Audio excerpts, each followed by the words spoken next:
Ayan, ito. Bibili ako ng kamatis. Ayan, mga kamatis ni ate. Oh, ang gaganda ng kamatis nila. Ayan, binibenta niya. Mura ng kamatis dito, 15 per kilo. Noong time na mahal ang kamatis, nakapagbenta kayo? Konti lang kasi nagsisimula pa. Oo. Ayan, medyo merong hinog na. Dumami na, saka na bumaba. Oo. Ito. May introduce kaming fertilizer, auntie, gusto mo? Fertilizer. Ito, mga kamatis. Maganda. Ay, mas maganda sana kung si ano. Hindi, sa sunod. Mister. Magpapasample kami. Ah. Ginagamit yun sa Indonesia. Indonesia? Katatapos lang yung meeting din nila, nag-sponsor yung mga technician. Agriculture. Oo. Ano, may suporta naman kayo ng Department of Agriculture dito, te? Oo, meron naman. Portado sila. Okay. Sa irrigation, walang problema. Oo. Mabuti. Hoy, ikaw bata?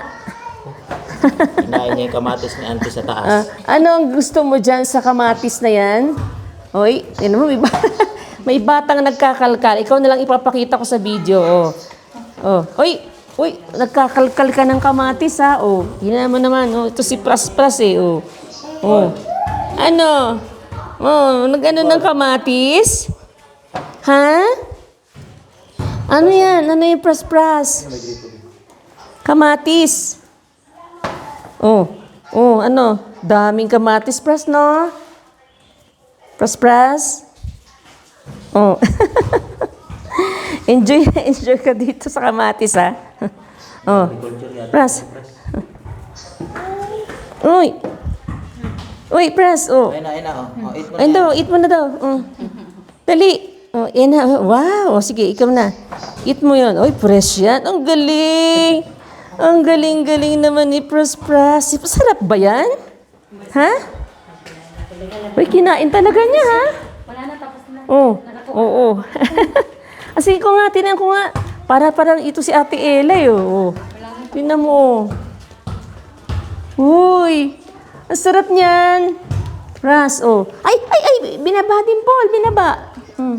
Gusto niya yung green tick man. Oo. Asim-asim yung green siguro. Di mo magugustuhan yung green. Ano? Ay, binibigay niya sa'yo. Pras. Uy. Marunong ka na mag-ano ng kamatis, ha? Ayan ang mga kamatis.